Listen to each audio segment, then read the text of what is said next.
चलो let's start. See what we were doing is let's start.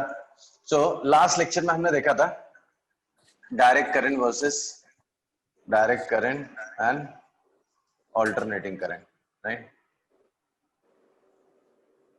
कुछ special terms भी देखे थे. डायरेक्ट करंट में करंट कांस्टेंट होता था या एटलीस्ट यूनिडायरेक्शनल तो होता था.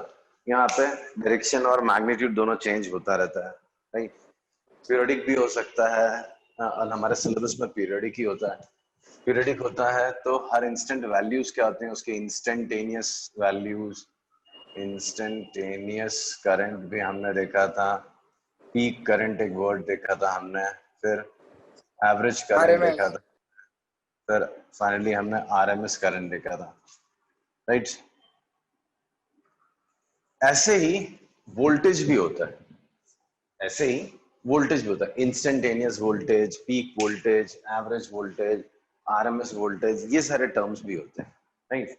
निकालने का तरीका एग्जैक्टली सेम है. चाहे तो जस्ट एक एग्जांपल के लिए एक एक क्वेश्चन लिख देता हूं मैं, तो आपका प्रैक्टिस हो जाएगा. करके बताओ जना. से EMF in any circuit or source in any circuit is given by 5 cos 3 pi t. ये दिया 5 cos 3 pi t. तो ये हो गया आपका इंस्टेंटेनियस वैल्यू. ये क्या है आपका इंस्टेंटेनियस वैल्यू, टाइम के हिसाब से चेंज हो रहा है. अगर मैं आपसे पूछूं व्हाट इज पीक वोल्टेज, तो आप क्या बोलोगे? What is peak voltage? 5. Peak voltage is plus 5 volt or minus 5 volt. So peak voltage is plus minus 5 volt. If I ask you what is period, what is period of this? तो आप क्या बताओगे इसका period कितना है? 3 pi. 3 pi. किसकी बात कर रहा है?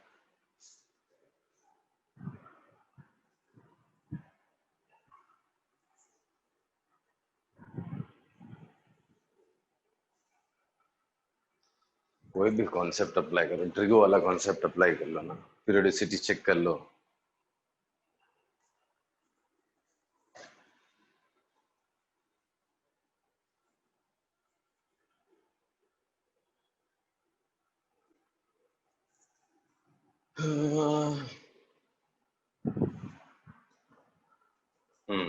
दिया था कुछ फॉर्मूला टाइप, बताओ क्या था?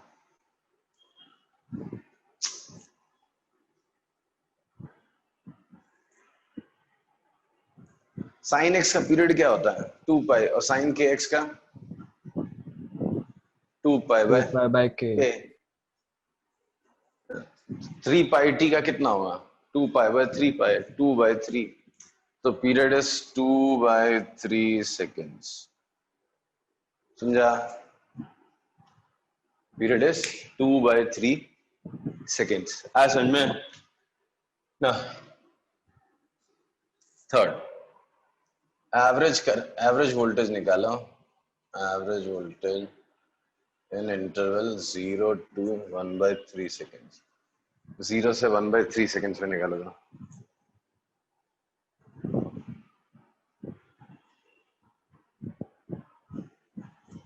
या 0 से 1 by 6 में निकालो. 1 by 6.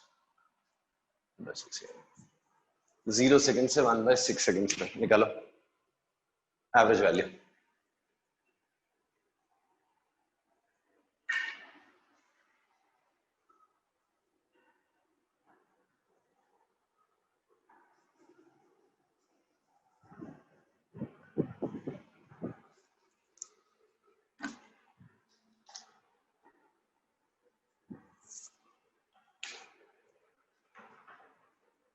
अंतरिप है कि नहीं? हाँ सर है. तो करो ना भाई. सर हमने एवरेज करंट कैसे निकाला था सर? ले, dt टाइम में चार्ज निकाला था, IDT, फिर उसको इंटीग्रेट किया था, फिर टाइम से डिवाइड किया था. तो अब ऐसा कुछ करना पड़ेगा क्या? हाँ, इंटीग्रल EDT करो क्या? 0 से 1 by 6 और ये 1 by 6 से डिवाइड करना. ये हो जाएगा 10/5 एवरेज। हाँ, तो E5 कांस्टेंट कॉस का साइन 3πt अपॉन 3π।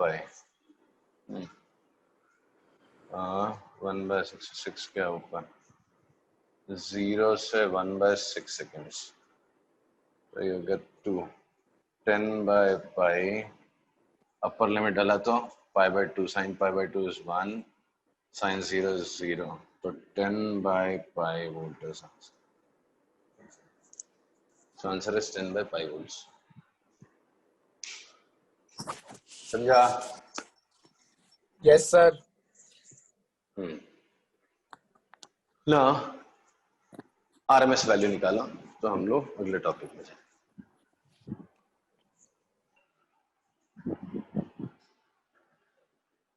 कौस्तुभ का 5/√2 आया। 5/√2 लेट्स चेक।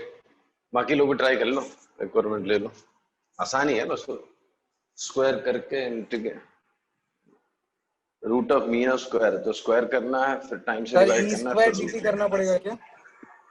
हाँ, e² dt फिर टाइम से डिवाइड करके लास्ट में स्क्वायर रूट ऑफ तो मीन रहने ऑफ देते हैं स्क्वायर सर। ऑफ। अरे करना वो क्या है, cos स्क्वायर तो थीटा ने सर इंटीग्रेट करने के लिए 1 plus cos double angle upon 2 लिख लेना। इसमें भी सर कुछ तो रीजन रहेगा ना आरएमएस वैल्यू का सिग्निफिकेंस, इस केस में भी सेम वही है बेटा, उतना वोल्टेज अगर मैं इस रेजिस्टर के अक्रॉस लगाऊंगा तो हीटिंग तो होएगी ना, वो वाला बनना। अच्छा वही तो सीन है। यही वोल्टेज है। हाँ same logic.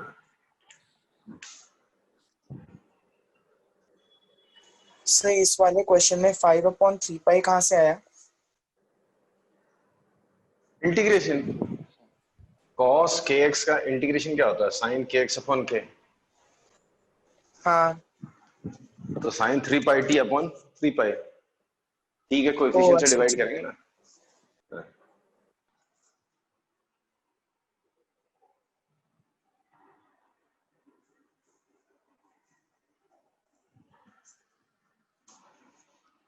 Integration of use कर कितना होता 5 ना 25 cos तक cos square 3πt dt upon 1/6 का square root of mean of square of, तो ERMS हो गया। तो ERMS 25 बाहर 6 ऊपर 150 integration of cos square 3πt, that is 1 plus cos double angle 6πt upon 2 dt 0 से 1/6 का स्क्वायर रूट, so 150 upon 2 1 का integration t sin 6πt upon 6π 0 से 1/6 का raised to half, so 75 हो गया। अब बोले 1/6 sin pi is 0, तो 1/6 sin pi 0 0 0 सब 0 हो गया का स्क्वायर रूट उसका, तो 75/6 तो 25/2 तो 5/√2 समझा। पहले फिर रिमेंबर शॉर्टकट क्या सीखा था हमने, पीक वैल्यू अपॉन √2 कर दो तो वो आरएमएस वैल्यू हो जाता है। तो पीक वोल्टेज आपका 5 दिया हुआ था, √2 से डिवाइड कर दो तो 5/√2 हो जाएगा। And this इतनी is true मैंने only और for, एक बार सॉरी और एक बार बताओगे? कौन सा, ये इंटीग्रेशन वाला या शॉर्टकट वाला? नहीं शॉर्टकट वाला। शॉर्टकट वाला जब भी साइन फंक्शन और कॉस फंक्शन कोई भी चीज का हो, जैसे कोई एक quantity x, it is a sin omega t, कुछ भी रहने, तो इसका पीक वैल्यू a है और उसका आरएमएस वैल्यू हमेशा a/√2 आएगा, हमेशा। एक साइकिल में, एक हाफ साइकिल में, फुल साइकिल में इतना आएगा, तो ये मैंने हाफ साइकिल ली हुई थी, हाफ साइकिल में इतना आता है। आ रहा है समझ में? हाँ Yes, sir. ओके, सो ये हो गया आपका। और वापस से बता दूं, कोई जरूरी नहीं है एग्जाम्स में आपको ये हाफ साइकिल फुल साइकिल मिले, कहीं से कहीं भी दे सकते हैं। जैसे मैंने 0 से 1/6 सेकंड दिया ना, वो कल को आपको 1/6 से 2/3 भी बोल सकते हैं, 1/6 से 2/3 सेकंड्स भी बोल सकते हैं, या 1/6 से 1/3 सेकंड्स भी बोल सकते हैं। तो क्वेश्चन विल आंसर तो differ only in the limits. 5 नहीं नहीं नहीं नहीं, उस केस में आंसर्स बदल जाएंगे, ऐसा मत बोलना। इसलिए तो एक्चुअल प्रोसीजर भी बता रहा ना। एंड कोई जरूरी नहीं हमेशा साइन फंक्शन और कॉस फंक्शन ऑफ टाइम ही दे, हाँ, कोई दूसरा फंक्शन भी दे सकते हो ना, दिया नहीं आज तक कभी, वो बात दूसरी है, बट दे कैन। ठीक है, ओके। ठीक है सर। तो ये हो गया। आप देखो, let's recall a little of oscillations in 11th, what we have studied in 11th। अभी फिलहाल सिर्फ इतनी छोटी सी चीज याद करते हैं, क्योंकि यहाँ पे एक बड़ा इंपॉर्टेंट सा डेफिनेशन बनने वाला है। अगर आपको याद हो, if there is a particle which moves on uniform, which moves on a circular path with a constant speed, we say particle performing uniform circular motion. So if you study motion of projection of this object on any of the diameters, then that is always simple harmonic motion. याद करना, ये particle circle पे चल रहा है और ये उसका प्रोजेक्शन है, इधर दिख रहा है ऐसे? नहीं। हाँ सर। ये देखो, ये पार्टिकल यहाँ था, उसका प्रोजेक्शन भी यहाँ, ये पार्टिकल घूम के यहाँ पहुंच गया, उसका प्रोजेक्शन देखो यहाँ आ गया। तो जब ये यहाँ से यहाँ है, प्रोजेक्शन यहाँ से आ गया, फिर थोड़ा धीरे धीरे आगे आते जा रहे हैं ऐसे।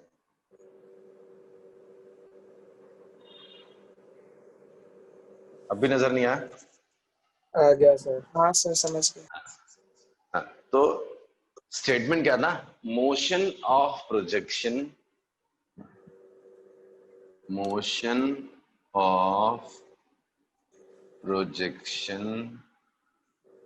of any particle moving on circular path with constant speed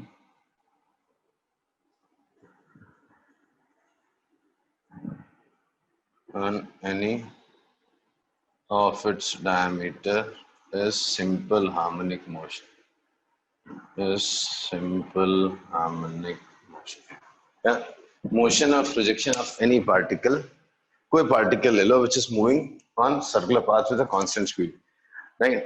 So its projection on any of its diameter makes simple harmonic motion. कोई भी पार्टिकल अगर सर्कुलर मोशन परफॉर्म कर, यूनिफॉर्म सर्कुलर मोशन परफॉर्म करता है, तो उसके प्रोजेक्शन का motion simple harmonic motion होता है। ठीक, एसएचएम का जनरल फॉर्म क्या था?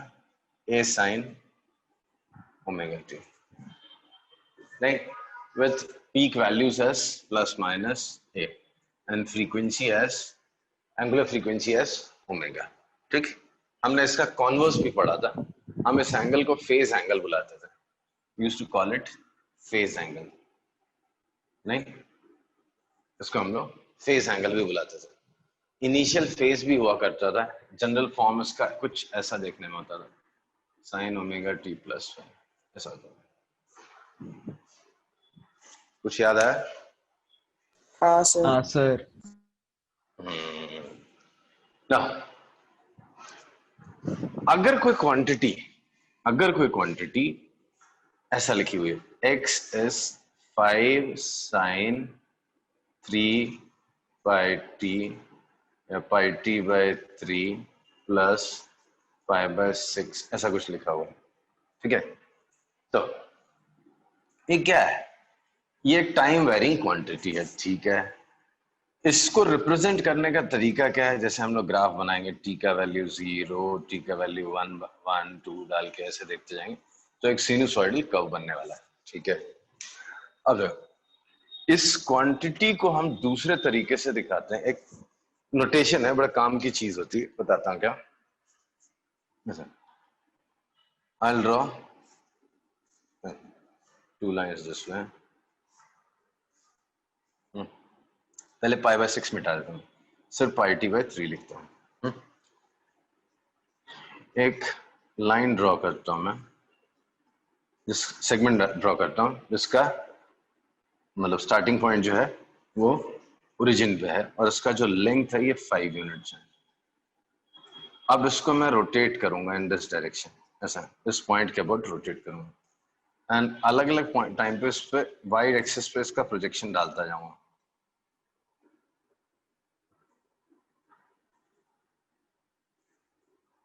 जैसे जैसे ये रोटेट करेगा वैसे वैसे इसका प्रोजेक्शन यहाँ पे रोटेट करेगा। ये जो लेंथ है, ये जो चीज है, इसको नाम देते हैं हम लोग रोटेटिंग वेक्टर। रोटेटिंग वेक्टर कोई क्वांटिटी है x is equal to 5 sine pi t by 3। इसको मैं डिनोट कैसे करता हूं, या एक्सप्रेस करने का एक तरीका है। हम क्या बनाएंगे, एक रोटेटिंग वेक्टर बनाएंगे, will call it rotating vector, जिसका एंड जो होगा ओरिजिन पे होगा और सेगमेंट का लेंथ जो होगा वो इसकी पीक वैल्यू होगी, will be peak value of this. ठीक है, तो कोई मुझे बोलता है express 5 sine pi t by 3, तो मैं क्या बोलता हूं उसको, draw a rotating vector with an at and an origin यहाँ पे, एंड ये लेंथ जो है this is 5 unit, rotate it in anti-clockwise sense with angular speed pi by 3 radian per second, starting from this position. At t equals to 0, rotating vector coincides with x-axis, positive direction of x-axis. तो जो इसका segment का, इस rotating vector का जो y axis में projection होगा वो इसकी वैल्यू होगी। कैसे, एट t इक्वल्स टू 0, देखो t इक्वल्स टू 0 यहाँ पे डालो, कितना आएगा, x इज इक्वल टू 0 आया। हेलो, हाँ सर। ठीक है। हाँ, अब देखो t इक्वल्स टू 0 पे इसकी पोजीशन ऐसी थी, तो इसका इस लाइन पे प्रोजेक्शन कितना हो गया, 0 हो गया, वो मैच कर रहा। ठीक है, अब देखना t is equal to 1 second पे, 1 सेकेंड पे यहाँ पे वैल्यू कितनी हो जाएगी, यहाँ वो सब्स्टिट्यूट करा, 5/2 5/2 5 रूट 3/2 हो गया, राइट। हाँ अब देखो ये 1 सेकेंड π/3 रेडियन पर सेकेंड घूम रहा है, तो 1 सेकेंड में कितना घूम जाएगा, ये एंगल हो गया 60 डिग्री आपका। इसका प्रोजेक्शन यहाँ निकालना है, ये 60 है, ये 60 है, ये 5 है, तो side opposite to 60 degrees √3/2 times hypotenuse, तो इसकी वैल्यू ये लेंगे, देखो 5 √3/2 हो गया। आ रहा समझ में, कुछ नहीं समझ में आ रहा, मजा ही नहीं आ हाँ रहा। सर, तो 11th वाला क्या ना? तो ये हाँ 11th वाली चीज है। अब इसको ऑल्टरनेटिंग करंट में कैसे यूज करते हैं बड़ा इंपॉर्टेंट माना जाता है। इंजीनियरिंग में तो इसका बहुत ज्यादा यूज होता है, 12th में सिर्फ कॉन्सेप्चुअली थोड़ा बहुत एक्सप्लेन किया हुआ बट है, तो बताता हूँ उसको क्या फायदा क्या है। तो ऐसी क्वांटिटीज को बोलते हैं फेजर क्वांटिटीज, एंड ये जो एंगल है, इसको बोलते हैं phase angle. Any quantity which is expressed as sine or cos function of time, any quantity which is expressed as sine or cos function of time are known as phasors. We call them phasors. How do we denote them? कुछ चीजें होती हैं, एक हम बनाते हैं rotating vector, उसी को एक्चुअली फेजर बोलते हैं। Rotating vector itself is known as phasor quantity.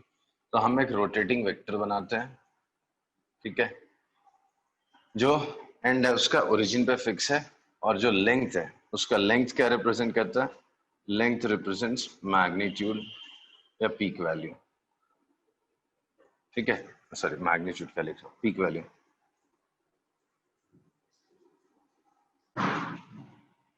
Magnitude of rotating vector is peak value of this quantity. Angular speed matter करता है और डायरेक्शन मैटर करता है।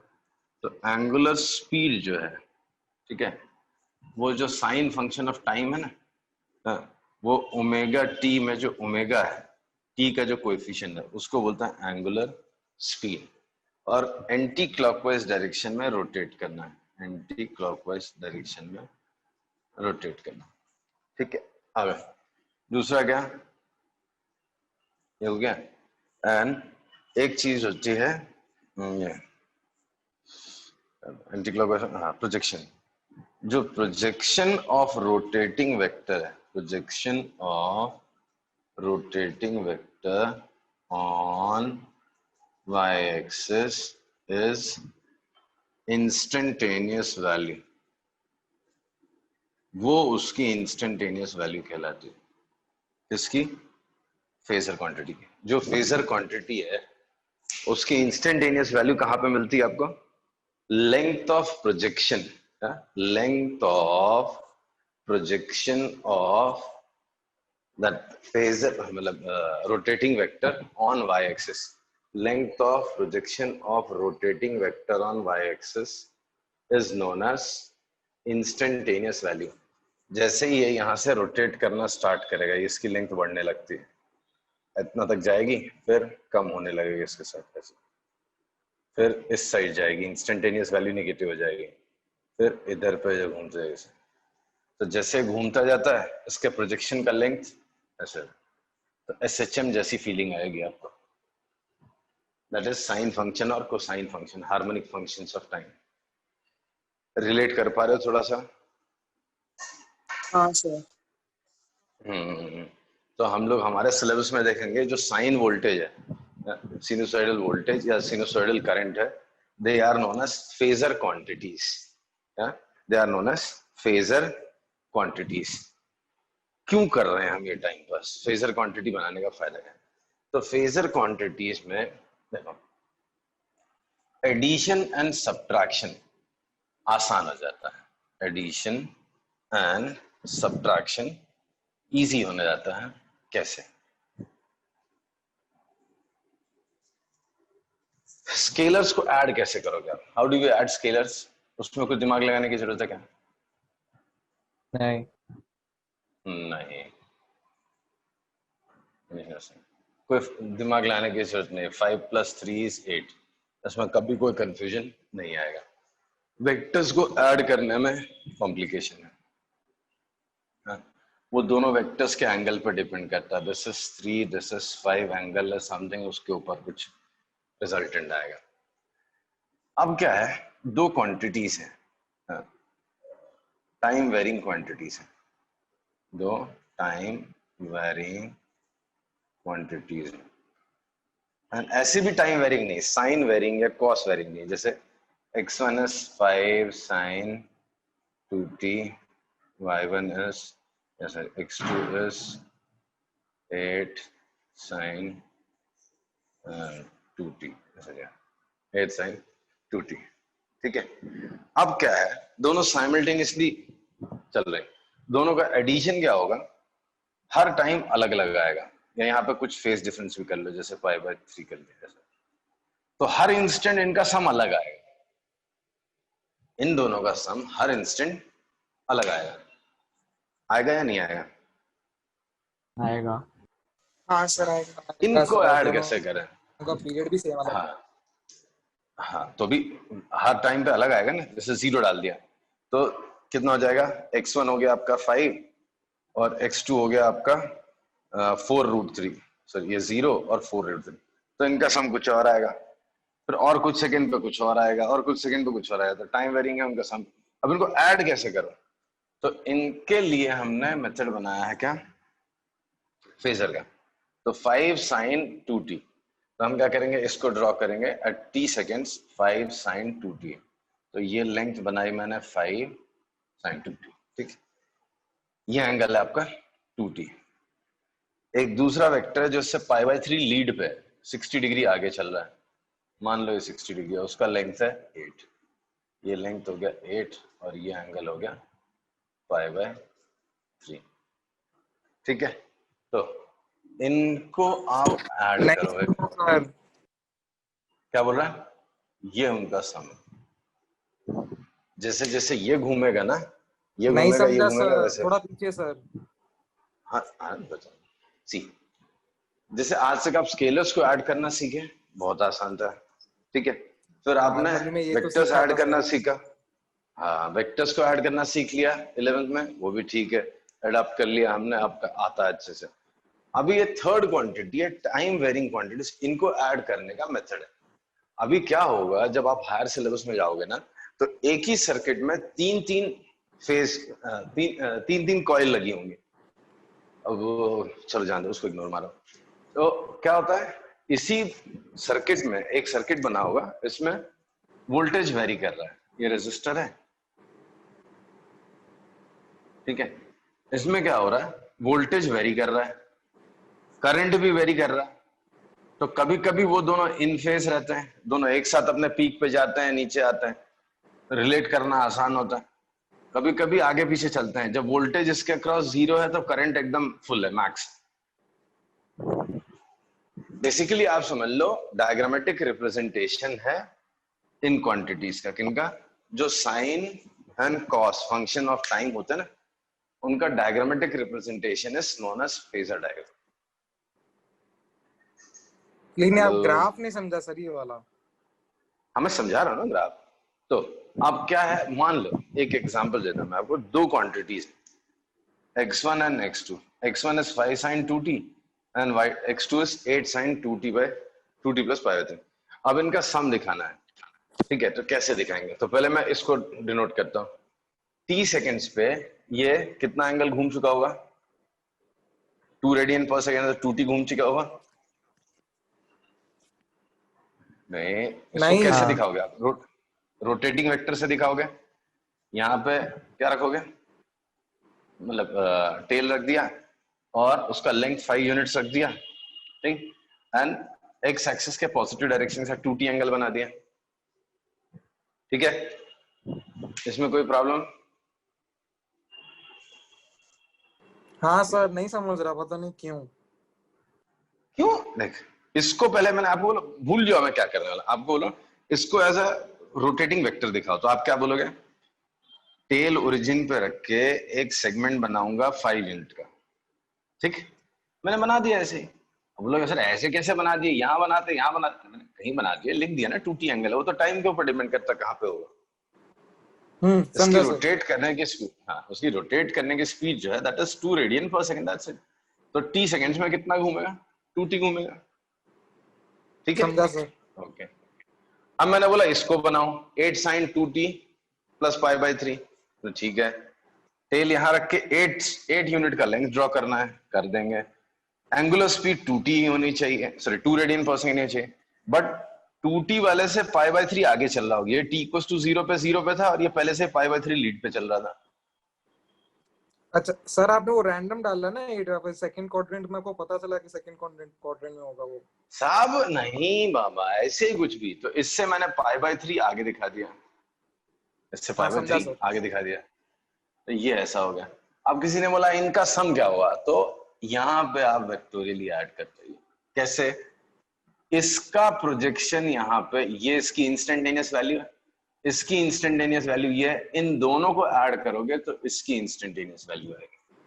तो सर ये तो आपको इसको करके दिखाना प्रोजेक्ट पड़ेगा। करो, हम या तो ट्रिग्नोमेट्री लगा के मैं प्रूफ करके दिखाऊं, ठीक, या तो आप ग्राफ पेपर लेके खुद से घर पे वेरीफाई कर लो, या तो ग्राफ पेपर तीसरा है कुछ चीजें, या तो कुछ चीजें मान लो, क्या बताऊं, मान चलो के मान सुनने लेते। का ऑप्शन So ये सब मान हमें लेना। करने को आएगा। ये वेक्टर नहीं रे बाबा, मैं भी इस आपको उसका मेन अंडरस्टैंडिंग के चीज लिए। समझा, अंडरस्टैंडिंग है, प्लस क्या है, ऑल्टरनेटिंग करंट के कुछ क्वेश्चंस होते हैं, कॉम्प्लिकेटेड हो जाते हैं अगर आप फेजर डायग्राम यूज नहीं करते, और if you are good at phasor diagram questions become easy. अब यहाँ पे दो दो टाइप के वोल्टेज से आपको डील करनी पड़ेगी, दो दो तीन तीन चार चार वोल्टेज आएंगे यहाँ पे, बताता हूँ कैसे। अभी तो जब टॉपिक समझोगे तो आपको ज्यादा मजा आएगा, तो जस्ट क्या होगा मालूम है, यहाँ पे 4 वोल्टेज नजर आएंगे आपको। एक ये अप्लाइड वोल्टेज होगा, एक ये अप्लाइड वोल्टेज होगा, हाँ एक वोल्टेज ड्रॉप अक्रॉस रेजिस्टर होगा, सर, एक वो वोल्टेज रेजिस्टर ड्रॉप है। अक्रॉस इंडक्टर, हाँ रेजिस्टर ऐसे ही बनाते हैं, अच्छा और ये sorry. Voltage drop across inductor होगा, और ये वोल्टेज ड्रॉप अक्रॉस कैपेसिटर होगा, और ये नेट वोल्टेज होगा, समझो। ये हर इंस्टेंट बदलता है, ये हर इंस्टेंट बदलता है, ये हर इंस्टेंट बदलता है। और मजे की बात ये है, ये जब पीक पे होगा जरूरी नहीं कि ये अपने मैक्सिमम वैल्यू पे, इसकी कुछ और भी हो सकती है। धोखा। अरे बस नहीं, हाँ, तो ये अलग अलग वोल्टेजेस, अब इनको ऐड करेंगे कैसे हम, तो उसके लिए फेजर डायग्राम बनाते हैं, तो आसान हो जाता है। फेजर सर डायग्राम बना के बिना फेजर ऐड डायग्राम के करना, कर सकते हैं क्या? मैं बिल्कुल कर सकते हो। You have to be good in trigonometry, हमने ऑलरेडी 11th में किया हुआ है।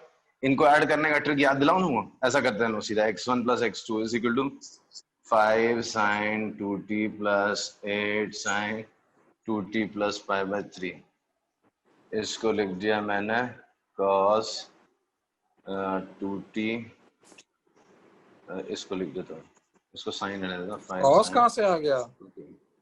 sin 90 + थीटा, cos 90 - अच्छा, थीटा, cos माइनस कर दो, माइनस cos प्लस π/2 कर दो, तो 2t + π/2 + π/3 कितना हो गया? 5π/6 हो 5/6। गया, 5π/6 हो गया। ठीक, फिर क्या हो गया? a sin x, अरे यार बहुत लेंदी हो जाएगा सर। फेजर डायग्राम ही ठीक है सर। नहीं, ये होता है, हमने 11th में भी किया है, मैथ्स में भी किया है, फिजिक्स में भी किया है। इसको एक्सपैंड करना पड़ेगा ऐसा, 5 sin 2t + 8 sin 2t cos π/3 यानी half plus 8 cos 2t into sine π/3 यानी √3/2। ये हो गया 4, 5 + 4 9 sin 2t plus 4 √3 cos 2t। अभी क्या करते थे, इसका स्क्वायर प्लस इसका स्क्वायर, इसका स्क्वायर हो गया 81 प्लस 16 3 = 48, तो कितना हो गया 129। तो √129 से दोनों को डिवाइड कर दो। ठीक, इसको एज्यूम कर लो cos अल्फा, ये हो जाता था ऑटोमेटिकली sin अल्फा, तो ये बन जाता था sin 2t plus alpha into √129। ये इन दोनों का रिजल्टेंट आता था। क्या मजाक कर रहे हो सर? अरे किया है, ऐसे कैसी बात कर रहे हैं? a sin x + b cos x को सिंगल साइन टर्म में नहीं कन्वर्ट करते थे √a² + b² वाले ट्रिक से। तो यहाँ पे भी मैं दोनों मेथड सिखाऊंगा। ये ट्रिग्नोमेट्री यूज करके भी थैंक आप यू दोनों सर। का सम निकाल सकते। हाँ, ट्रिग्नोमेट्री से भी निकाल सकते हो, एंड फेजर डायग्राम से भी निकाल सकते हो। बाकी इसका रियल यू मजा तो आर हायर गॉड सिलेबस सर। में ही आता है। नहीं, इसका रियल मजा तो 11th मतलब हायर सिलेबस में ही आएगा पढ़ने में, जब 3 फेज कौन सर्किट्स से और ये ईयर में सब सर? पढ़ते हैं। फर्स्ट ईयर में ही मिल जाएगा। आप पढ़ाओगे सर? हाँ ना। हाँ फिर चलो ठीक है सर। अभी, हाँ, तो ये हो गया आपका एक फेजर क्वांटिटी। ठीक है, अब देखो इस चैप्टर में ये 3 डिवाइसेस आपको मिलेंगे फ्रीक्वेंटली। रेजिस्टर, तो एक छोटा छोटा डिस्कशन करते हैं फटाफट। रेजिस्टर हमने ऑलरेडी पढ़ा होता है डीसी सर्किट में। नहीं, जब आई करंट फ्लो होता है तो इसके अक्रॉस जो वोल्टेज ड्रॉप आता है, यार नहीं वी आर, हाँ, तो V R is equal to I into R बोलते हैं, राइट। वोल्टेज बढ़ता है तो करंट बढ़ता है, वोल्टेज कम होता है तो करंट कम होता है, तो मतलब हर राइट। इंस्टेंट तो रेजिस्टेंस भी चेंज होगा फिर तो? नहीं, रेजिस्टेंस नहीं होता। रेजिस्टेंस बेटा फिजिकल स्टेट पे डिपेंड अच्छा हाँ, करता है। फिक्स होता रेजिस्टेंस है, कैसे, मटेरियल का फिक्स होता है, याद आया। वो सिर्फ तो वी रेशियो आर पे इज डिपेंड इक्वल टू, करता है। हाँ, तो V R is equal to I R. इसमें जो एनर्जी है, एनर्जी डिसिपेशन होता है, किस फॉर्म में होता है? ये एनर्जी हीट। कंज्यूम करता है, ये हीट एनर्जी के फॉर्म में, I²R। Energy dissipation, that is du/dt in a resistor, rate at which energy is dissipated or consumed in a resistor is given by formula I²R। ठीक है, तो ये वो रेट है जिससे एनर्जी कंज्यूम होती है ना। Next is capacitor. Capacitor, let's recall was what, अगर आप इसको डीसी सर्किट में लगाते थे तो क्या होता था? फ्रैक्शन ऑफ सेकेंड में अगर रेजिस्टर नहीं लगाता तो momentarily it used to get charge. ये अगर एक 10 वोल्ट का है तो ये भी, ये प्लस और ये माइनस, और दोनों में डिफरेंस 10 वोल्ट आ जाता था। उसके बाद सर्किट में क्या होगा, सर्किट में कोई करंट फ्लो नहीं होगा, right. It completely stops the current in the circuit. Kind of it shows infinite resistance. Kind of it shows infinite resistance. कब? Once it is completely charge. एक बार फुल्ली चार्ज होने के बाद ये इनफाइनाइट रेजिस्टेंस शो करता है. ठीक है. इसके अक्रॉस जो वोल्टेज होगा V C, वो क्या होगा? Q by C. अगर उस पर चार्ज Q है और कैपेसिटेंस उसका C है, तो voltage drop across it will be given by formula Q by C. याद है ना? एंड DC में इसका रेजिस्टेंस इनफाइनाइट होता है. Once it gets fully charge, it does not allows current to flow through it और flow in the circuit, right. एक बार फुल्ली चार्ज हो गया तो ये करंट को सर्किट में फ्लो होने नहीं देता. ओके. Yes, sir. अब देखो इसमें एनर्जी डिसिपेशन क्या है. ये एनर्जी कंज्यूम करता है क्या? इसमें जो एनर्जी है वो बाहर जाएगी क्या? मतलब जैसे रेजिस्टर में एनर्जी हीट बन के डिसिपेट हो जाती है. इसमें क्या होगा?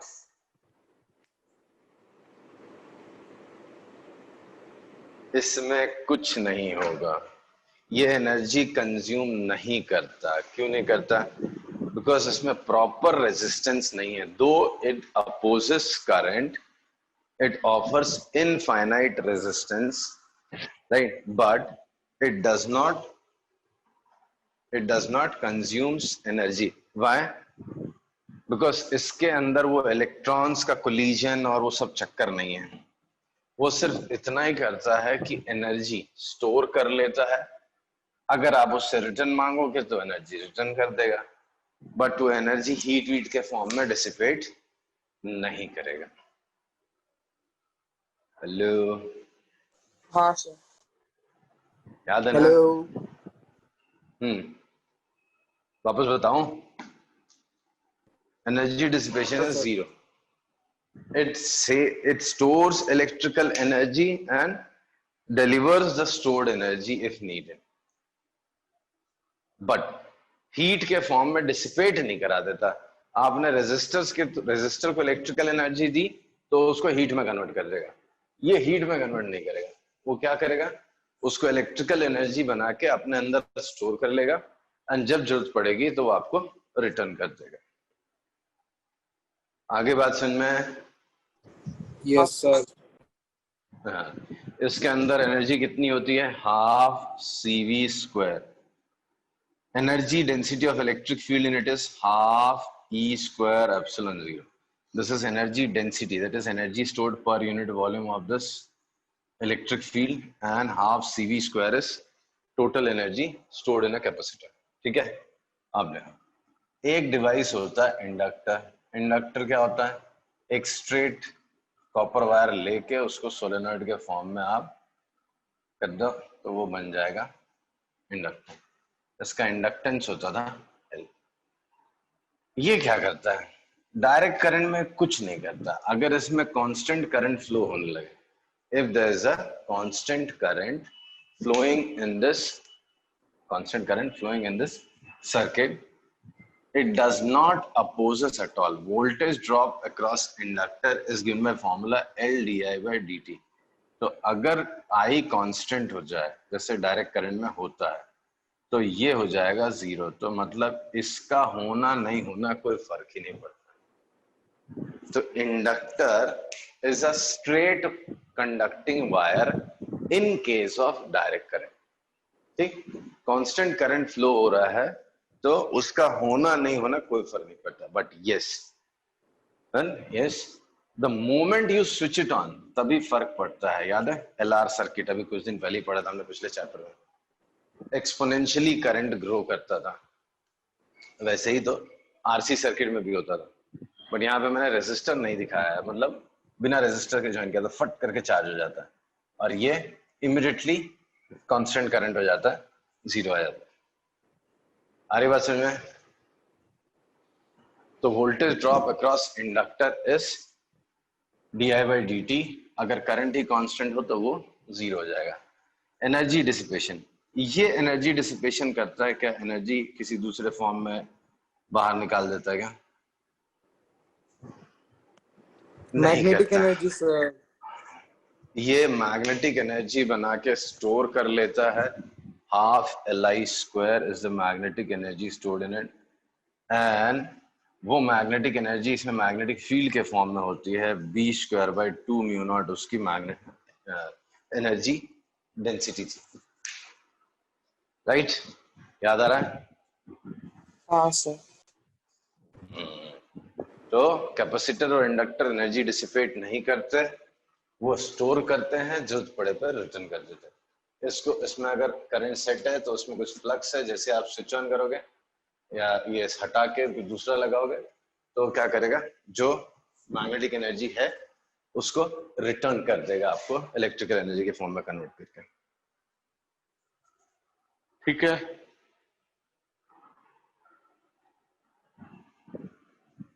हेलो सर आप एक बार फिर से इंडक्टर का समझा सकते हो क्या? इंडक्टर क्या है बेटा? एक नॉर्मल कॉइल जैसा है। ये मैंने कॉपर वायर लिया और इसको ऐसा इसके ऊपर वूंड कर दिया, तो क्या हो गया? ये कॉइल के जैसा हो गया। ठीक, तो इसका फीचर क्या होता है? जब इसमें करंट चेंज होता है तो इसका फ्लक्स चेंज होता है, तो इसी के अंदर एक ईएमएफ या वोल्टेज डेवलप होता है, जिसको हमने बैक ईएमएफ बोला था। राइट, हाँ। तो back EMF is given formula LdI/dt। अगर ये डायरेक्ट करंट होता है तो I क्या हो जाता है? कांस्टेंट। अगर I कांस्टेंट होता है तो इसमें होना नहीं होना कोई फर्क नहीं पड़ता, इंडक्टर का कोई मतलब ही नहीं है उसमें। Inductor is just an ordinary copper wire in that case. हाँ सर, डायरेक्ट है? करंट में तो फ्लक्स ही चेंज नहीं होगा। हाँ, तो फ्लक्स ही नहीं चेंज होगा तो होना नहीं होना बराबर। हाँ, स्विच ऑन स्विच ऑफ करते वक्त होता है, स्विच ऑन स्विच ऑफ करते वक्त हाँ, फ्लक्स होता अप है। एंड डाउन होता है ना सर। हाँ, अप एंड डाउन होता। और एनर्जी डिसिपेशन इसमें नहीं होता। ये भी एनर्जी कैपेसिटर की तरह स्टोर करता है, बस ये इलेक्ट्रिकल में करता था, ये मैग्नेटिक एनर्जी स्टोर करता है। हाँ, उसके अंदर भी एनर्जी डेंसिटी होती है B²/2 μ0। ठीक है, हाँ अब सर। समझ में? तो ये हो गए छोटे छोटे टर्म सारे डिस्कस। कल चालू करते हैं मेन चैप्टर। मेन चैप्टर से स्टार्ट ही है, बट जो सीधा सीधा एग्जाम पॉइंट ऑफ व्यू वाले हैं वो वाले पढ़ते हैं टॉपिक्स। ठीक है, ओके सर। अगर हो सकेगा तो ऑसिलेशंस थोड़ा सा रिवाइज कर लेना कल।